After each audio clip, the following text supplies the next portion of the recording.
ರಾಮನಗರದಲ್ಲಿ ವಕೀಲರ ಅಹೋರಾತ್ರಿ ಧರಣಿ ಮುಂದುವರೆದಿದೆ. ಪಿಎಸ್ಐ ಅಮಾನತು ಆಗೋವರೆಗೂ ಪ್ರತಿಭಟನೆ ಕೈ ಬಿಡಲ್ಲ ಅಂದಿರುವ ಪ್ರತಿಭಟನಾಕಾರರು ಜಿಲ್ಲಾಧಿಕಾರಿ ಕಚೇರಿ ಆವರಣದಲ್ಲಿ ಪ್ರತಿಭಟನೆ ಮುಂದುವರೆಸಿದ್ದಾರೆ.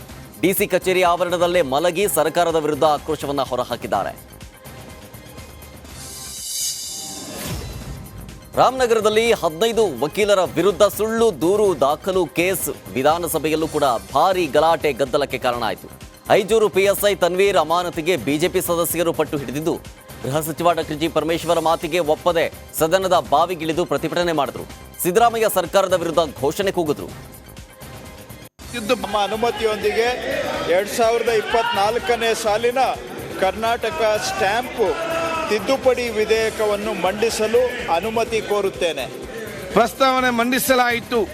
ಈಗ ಪ್ರಸ್ತಾವನೆಯನ್ನು ಸಭೆಯ ಮತಕ್ಕೆ ಹಾಕುತ್ತೇನೆ. ಪ್ರಸ್ತಾವನೆ ಹೀಗಿದೆ: 2024 ಸಾಲಿನ ಕರ್ನಾಟಕ ಸ್ಟ್ಯಾಂಪ್ ತಿದ್ದುಪಡಿ ವಿಧೇಯಕವನ್ನು ಮಂಡಿಸಲು ಸಭೆಯು ಅನುಮತಿ ನೀಡಬೇಕು. ಪ್ರಸ್ತಾವದ ಪರವಾಗಿರುವವರು ಹೌದು ಎಂದು ಸೂಚಿಸಬೇಕು. ಪ್ರಸ್ತಾವದ ವಿರುದ್ಧವಾಗಿರುವವರು ಇಲ್ಲ ಎಂದು ಸೂಚಿಸಬೇಕು. ನಮ್ಮ ಅನುಮತಿಯೊಂದಿಗೆ ಆರ್ಟಿಕಲ್ 370 ರದ್ದು ಮಾಡಿದ ಮೋದಿಗೆ ಏನು ಉಡುಗೊರೆ ಕೊಡ್ತೀರಾ? 370 ತೆಗೆದವರೆಗೆ, ಅಂದರೆ 370 ತೆಗೆದವರೆಗೆ 370 ಸ್ಥಾನಗಳ ಉಡುಗೊರೆ ಕೊಡಬೇಕಲ್ವಾ ಅಂತೇಳಿ ಕೇಂದ್ರ ಸಚಿವ ಪ್ರಹ್ಲಾದ್ ಜೋಶಿ ಹೇಳಿದ್ದಾರೆ. ಧಾರವಾಡದಲ್ಲಿ ಆರ್ಟಿಕಲ್ 370 ರದ್ದು ಮಾಡಿ ಉಗ್ರ ಚಟುವಟಿಕೆಗಳಿಗೆ ನಿರ್ಬಂಧ ಮಾಡಲಾಗಿದೆ. ಮೊದಲು ದೇಶದೊಳಗೆ ಬಂದು ಬಾಂಬ್ ಹಾಕ್ತಾ ಇದ್ರು, ಈಗ ನಾವೇ ಪಾಕ್ಗೆ ನುಗ್ಗಿ ಹೊಡಿತಾ ಇದ್ದೀವಿ, ಚೀನಾಗೂ ಎದುರುತ್ತರವನ್ನ ಕೊಡ್ತಾ ಇದ್ದೀವಿ. ಇದೆಲ್ಲ ಸಾಧ್ಯವಾಗಿದ್ದು ಮೋದಿಯವರು ಆರ್ಟಿಕಲ್ 370 ರದ್ದು ಮಾಡಿದ್ರಿಂದ. ಹೀಗಾಗಿ ಬಿಜೆಪಿಯ 370 ಸ್ಥಾನವನ್ನ ಆರಿಸಿ ಕಳಿಸಿದ್ರೆ ಅದೇ ಮೋದಿಯವರಿಗೆ ನೀಡುವಂತಹ ಗಿಫ್ಟ್ ಅಂತ ಹೇಳಿದ್ದಾರೆ.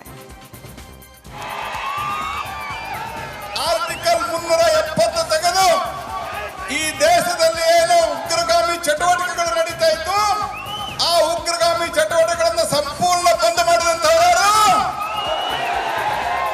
ಈಗೆಲ್ಲರ ಬಾಂಬ್ ಹಾರ್ತಾವ, ಎಲ್ಲರೂ ಹಾರ್ತಾವ. ಈಗ ಬೆಂಗಳೂರಿನಲ್ಲಿ ಹಾರ್ತಿದ್ದು, ಹೈದರಾಬಾದ್ ಎಲ್ಲ ಬಂದಾಗಿದೆ ಈಗ.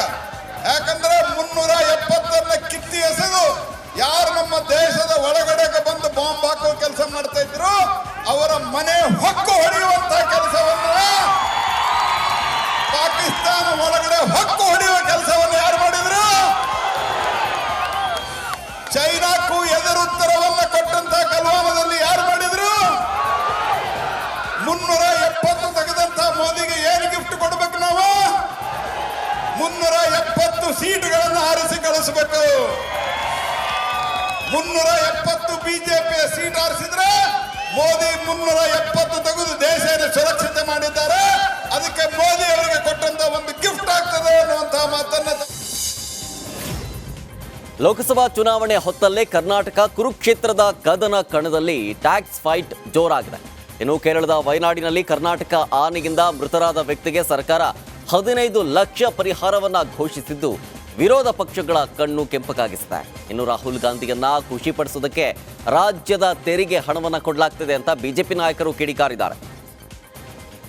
ಕೇರಳ ರಾಜ್ಯದ ವಯನಾಡಿನಲ್ಲಿ ಆನೆ ತುಳಿತಕ್ಕೆ ಮೃತಪಟ್ಟಿರ್ತಕ್ಕಂಥ ವ್ಯಕ್ತಿಗೆ ಕರ್ನಾಟಕ ಸರ್ಕಾರ 15 ಲಕ್ಷ ಪರಿಹಾರವನ್ನು ಘೋಷಣೆ ಮಾಡಿರ್ತಕ್ಕಂಥದ್ದು.